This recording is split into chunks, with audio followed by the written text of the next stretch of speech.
Welcome viewers, in this video we're going to take a look at the old Darwin Railway Line taken in late September 2024. Now I didn't know too much about this railway line, but we kept visiting tourist sites and seeing a lot of pictures and information placards. So we'll start the journey at Stokes Hill Road, and that is where the jetty and that was, and then it moves on up to McMinn Street where the roundabouts are, and then into Bennett and Francis Bay Drive where the actual old station was situated. Still quite a big block of land there with some remnants, as you can see as we pan across here. This is where the trains would have terminated and left all their goods and stuff like that.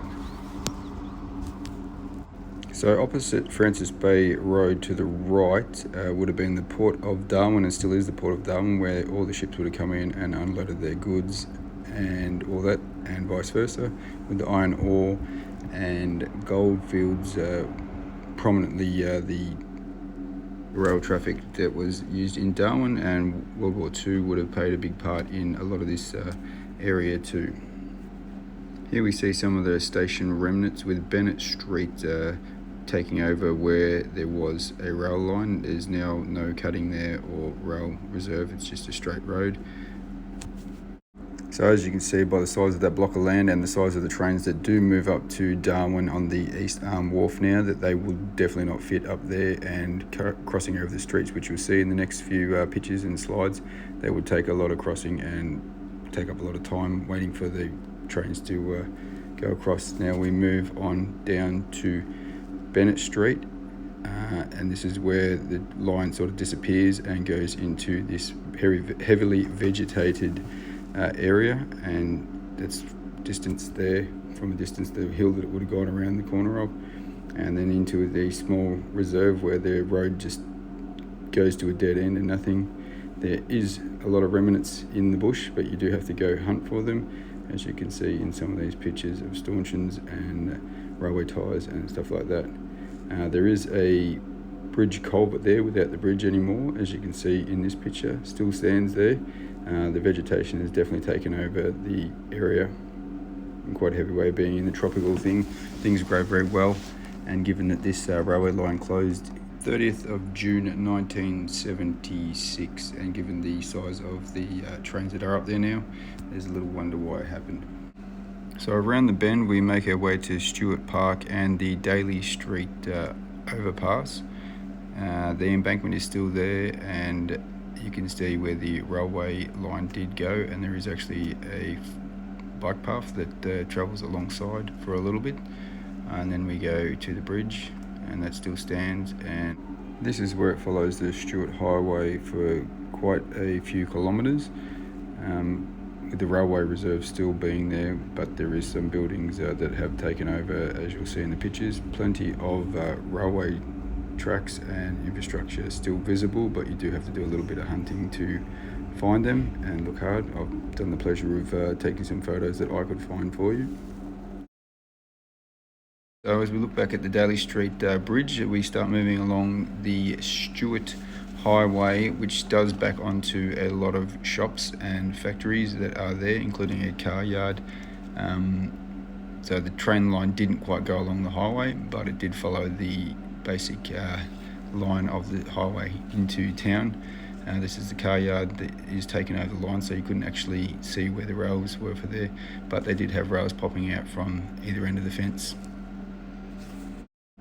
Further along the railway line, there's a few more remnants and the bike path, and we come up to a few interesting places, and this took a little bit of digging to find out what they were, but there's the car yard again, and as we come up to the Geranium Street railway crossing, in this factory, which I was told was used for either meatworks or ammunition.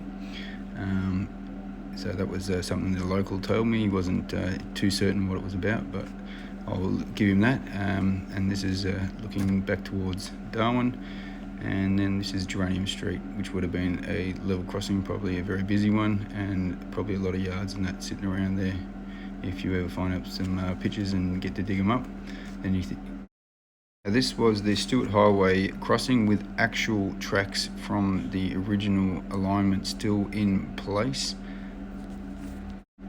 hidden in plain sight, and you would drive past there without even knowing that they were even there, or that it was some kind of monument to the previous years.